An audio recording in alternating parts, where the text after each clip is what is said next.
Ngeri aliran ini. Kalau sempat kalau mau tahu tentang aliran ini, bacalah kitab yang ditulis oleh Mufti Makkah, judulnya Fitnatul Wahhabiyah, yang menulisnya namanya Syekh Ahmad Zaini Dahlan. Semua sanad-sanad kitab yang ada sekarang ini, kitab hadis, kitab fikih, itu dari Syekh Ahmad Zaini Dahlan. Hadratus Syekh Hasim Asy'ari. Belajar hadis siapa gurunya? Nama gurunya adalah Syekh Mahfud At-Tarmasi. Syekh Mahfud Tarmasi dari siapa dia mengambil riwayat? Syekh Mahfud Tarmasi mengambil dari Syekh Bakri Sato. Syekh Bakri Sato dari mana dia mengambil? Dari Syekh Ahmad Zaini Dahlan. Syekh Ahmad Zaini Dahlan, Mufti Syafi'i Makkah Al-Mukarramah. Di dalam kitab Fitnatul Wahhabiyah diceritakannya tentang muazzin yang setiap mau azan membaca innallaha wa malaikatahu. Innallaha wa malaikatahu yusalluna 'alan nabi. Disuruh berhenti. Muazzin, jangan kau baca lagi innallaha wa malaikatahu, karena innallaha wa malaikatahu itu bid'ah, tak ada dibuat nabi. Dia bandel, terus dibuatnya, dipancung orang tuh kepalanya, mati gara-gara innallaha wa malaikatahu. Bismillahirrahmanirrahim. Assalamualaikum warahmatullahi wabarakatuh. Bismillah, alhamdulillah, wassalatu wassalamu ala rasulillah, amma ba'd. Sahabat muslim, kali ini kita akan bantah video seorang ustadz yang membacakan kitab fitnah terhadap Wahabi yang ditulis oleh tokoh yang menjadi musuh besar dakwah Salafi Wahabi. Untuk kali ini kita akan jawab dua dulu tuduhannya, dan semoga Allah memudahkan menjawab tuduhan selanjutnya. Dia bernama Syekh Ahmad bin Zaini Dahlan, lahir di Mekah pada tahun 1232 Hijriah, mengajar dan berfatwa di sana. Dia bermazhab Syafi'i, memiliki beberapa karya tulis dalam bidang sejarah, akidah, dan nahwu. Dia adalah musuh besar dakwah Syekh Muhammad bin Abdul Wahhab. Dia wafat di Madinah pada tahun 1304 Hijriah.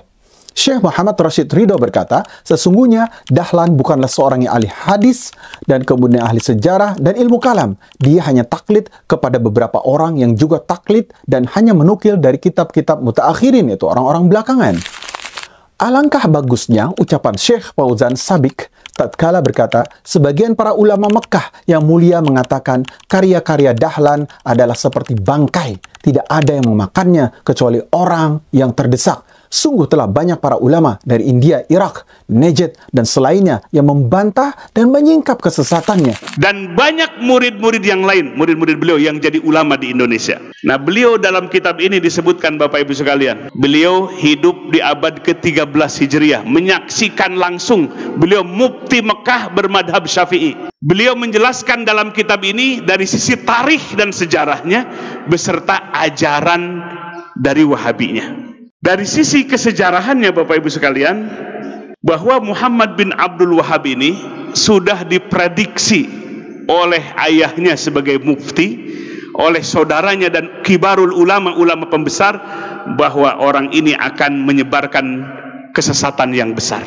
Sehingga terbukti Muhammad bin Abdul Wahhab ini mengkafirkan orang-orang muslim. Wa tusila bizalika ila takfiril mu'minin. Jadi mengkafirkan orang-orang yang beriman. Maka selain daripada yang mengikuti mazhabnya adalah musyrikin. Itu pandangannya. Khusus buku yang dibahas di video ini, yaitu Fitnah Al-Wahabiyah, Syekh Mansur Salman berkata, dalam kitab ini, penulisnya membicarakan apa yang dia tidak ketahui dan banyak menukil kabar burung. Si Fulan bilang begini, diceritakan dari Fulan, maka bila benar maka hukumnya begini dan begini. Anggaplah bahwa penulisnya tidak membaca kitab-kitab Syekh Muhammad bin Abdul Wahhab atau mendengar tentangnya. Bukankah sewajibnya bagi dia untuk mengecek terlebih dahulu? Namun, kalau kedengkian dan kebutaan telah menyetir, maka masalahnya menjadi lain. La haula wala quwata illa billah. Mari kita jawab tuduhan Pak Ustadz tadi.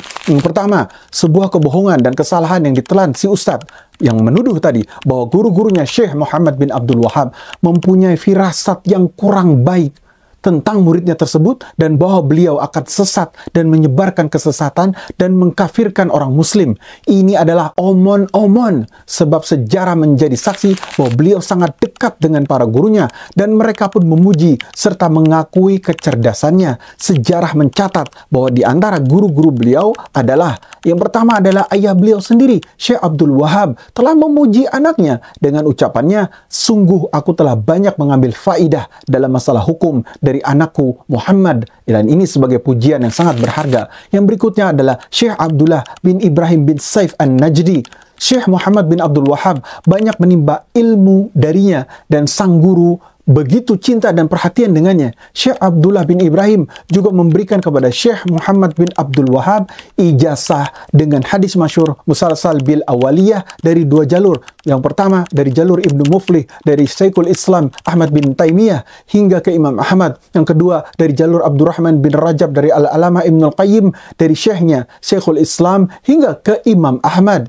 Sebagaimana beliau juga memberikan ijazahnya semua sanad Syekh Abdul Baqi Al-Hanbali berupa Sahih Bukhari yang bersambung sanadnya hingga kepada Bukhari, Sahih Muslim, dan kitab-kitab syarah Bukhari Muslim, Sunan Tirmizi, Nasa'i, Abu Dawud, Ibnu Majah, karya-karya Ad-Darimi yang bersambung hingga penulisnya. Musnad Imam Syafi'i, Muwatta Imam Malik, Musnad Imam Ahmad, dan sebagainya dari sabit Syekh Abdul Baqi. Kemudian guru berikutnya Al-Muhaddis Muhammad Hayyat As-Sindi. Beliau begitu dekat dengan Syekh Muhammad bin Abdul Wahab. Bahkan beliau memiliki andil besar dalam mengarahkan Syekh Muhammad kepada tauhid yang lurus, memurnikan tauhid ibadah hanya kepada Allah semata, melepaskan diri dari belenggu taklid, dan menyibukkan diri dengan Al-Quran dan Sunnah. Diceritakan bahwa suatu kali Syekh Muhammad bin Abdul Wahab pernah berada di hujrah Nabi melihat orang-orang berdoa dan istighosah meminta pertolongan kepada Nabi. Muhammad Hayyat melihatnya lalu mendatanginya. Syekh Muhammad lalu bertanya kepadanya, "Bagaimana pendapatmu tentang mereka?" Syekh Hayyat kemudian menjawab dengan menukil firman Allah, sesungguhnya mereka itu akan dihancurkan kepercayaan yang dianutnya dan akan batal apa yang selalu mereka kerjakan. Guru berikutnya adalah Al-Muhaddis Ismail Al-Ajluni. Syekh Ibnu Badran menceritakan bahwa para ulama hadis tersebut telah memberi ijazah kitab-kitab hadis kepada Syekh Muhammad bin Abdul Wahab. Gurunya yang kelima adalah Syekh Muhammad Al-Majmu'i. Beliau sangat dekat dengan Syekh Muhammad bin Abdul Wahab dan mencintainya sehingga beliau disiksa orang-orang Basrah karena kecintaannya tersebut. Setelah bukti-bukti ini, lalu kemudian ada orang yang mengatakan bahwa para gurunya berfirasat jelek kepadanya. Sungguh ini amat lucu, membuat orang-orang yang mengerti sejarah itu akan tertawa sendiri. Banyak manusia yang meninggal. Bahkan terakhir Bapak Ibu sekalian, ketika merebut Hijaz Mekah dan Madinah, mereka menggunakan senjata Inggris untuk membunuh kaum muslimin. Dalam kitab ini, dan banyak kitab-kitab yang lainnya. Maka disebutkan dalam kitab ini, musibah terbesar yang menimpa umat Islam sepanjang sejarah umat Islam adalah fitnahnya Wahabi ini. Tuduhan yang kedua adalah tuduhan menjadi alat dan senjata Inggris untuk membunuh kaum muslimin sampai jumlah yang tidak terhitung katanya. Kita jawab tudingan ini pun adalah kedustaan yang besar. Mari kita nukilkan hakikat sikap pemerintah Eropa, terutama Inggris dalam hal ini, terhadap dakwah Syekh Muhammad bin Abdul Wahab. Sebagaimana tulisan Ustadz Abu Salma Muhammad Al-Athari di majalah Az-Zakirah Al-Islamiyah pada tahun 1426 Hijriah. Beliau menulis, beberapa sosok setan berwujud manusia dari orang-orang Eropa berpikir tentang akibat yang akan menimpa mereka jika dakwah Muhammad bin Abdul Wahab yang didukung pemerintahan Saud yang pertama ini memperluas pengaruhnya.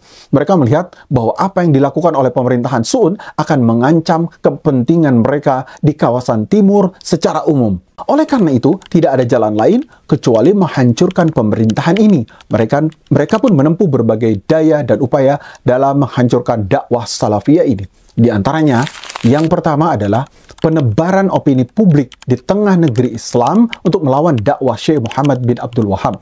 Maka bangkitlah para penganut bid'ah, khurafat untuk memerangi dakwah Syekh. Mereka adalah golongan mayoritas di zaman itu, yang mana faham kuburiyun, khurafiyun, bid'ah, dan syirik telah mendarah daging di dalam hati mereka. Bahkan parahnya, Kesultanan Utsmaniyah, generasi akhir, adalah pemerintahan yang mendukung kesyirikan dan kebid'ahan ini. Ini semua terjadi setelah Inggris dan Perancis menyebarkan fatwa yang mereka ambil dari ulama ulama jahat yang memfatwakan bahwa apa yang didakwahkan oleh Syekh Muhammad bin Abdul Wahab adalah rusak.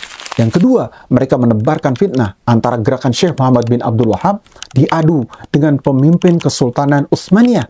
orang-orang Inggris dan Perancis menebarkan racun ke dalam pikiran Sultan Mahmud II bahwa gerakan Syekh Muhammad bin Abdul Wahab bertujuan untuk memerdekakan Jazirah Arab dan memisahkan diri dari kesultanan. Sultan pun merespon dan berupaya memberangus gerakan Syekh Muhammad bin Abdul Wahab. Padahal seharusnya beliau meragukan nasihat dari kaum kafir ini, meneliti dan melakukan investigasi terhadap berita ini. Sesungguhnya para pengikut dakwah Salafiyah tidak pernah menuntut khilafah sama sekali dan tidak pernah menyatakan penentangan bahwa dirinya tidak tunduk kepada kesultanan. Namun sesungguhnya perselisihan itu hanya ada dalam dua hal yang paling asasi, yaitu yang pertama, permintaan para pengikut Salafi tentang keharusan untuk komitmen para jamaah haji dalam berpegang teguh dengan ajaran Islam dan mencabut semua yang keluar dari ajaran Islam. Yang kedua, adanya perasaan pemerintahan Utsmaniyah yang merasa tidak berdaya di hadapan kekuasaan gerakan Wahabi atas kota-kota suci yang berada di Hijaz. Sebab mereka tahu bahwa ketidakmampuan mereka ini berarti penurunan wibawa dan posisi mereka secara politik. Sesungguhnya Inggris dan Prancis mulai dari awal telah membenci gerakan Syekh Muhammad bin Abdul Wahab. Terlebih setelah pemerintahan Al Saud beserta orang-orang Qawasim mampu melakukan serangan telak terhadap armada Inggris pada tahun 1860 Masehi sehingga perairan Teluk berada di bawah kekuasaannya. Sesungguhnya asas-asas Islam yang murni menjadi fondasi dasar pemerintahan Saud yang pertama ini. Dan tujuan utama didirikannya negara ini adalah untuk melawan kejahatan orang-orang asing di kawasan itu. Bukti berikutnya yang menunjukkan bahwa tuduhan ini adalah tuduhan dusta belaka adalah tatkala Ibrahim bin Muhammad Ali Pasha, gubernur Mesir yang sangat benci dakwah Syekh Muhammad bin Abdul Wahab.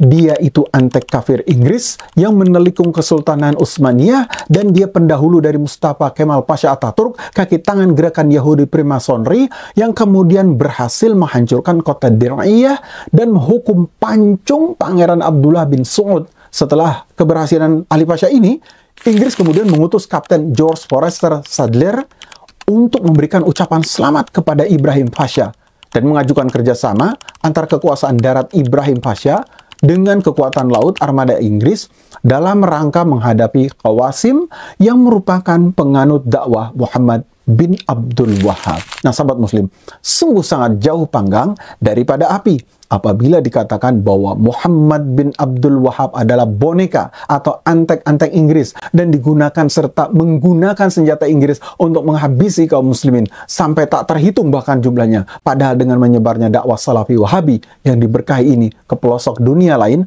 melahirkan para pejuang Islam di India. Syekh Ahmad Irfan dan pengikutnya membongkar kebobrokan Mirza Ghulam Ahmad Qadianiyah, pendiri Ahmadiyah yang mereka adalah kepanjangan tangan dari kolonial Inggris. Mereka juga memakikan jihad memerangi Inggris di negeri mereka. Di Indonesia tercatat ada Tuanku Imam Bonjol, Tuanku Nan Renceh, Tuanku Nan Gapuk yang memerangi bid'ah, khurafat, dan maksiat kaum adat sehingga meletus perang Padri. Dan mereka semua adalah pejuang Islam yang memerangi kolonialisme di Indonesia. Belum lagi di Mesir, Sudan, Afrika, dan belahan negeri lainnya yang mana mereka semua adalah para pejuang Islam yang membenci kolonialisme kaum kafir Eropa. Demikian sahabat muslim, semoga bermanfaat. Barakallahu fikum. Wassalamualaikum warahmatullahi wabarakatuh.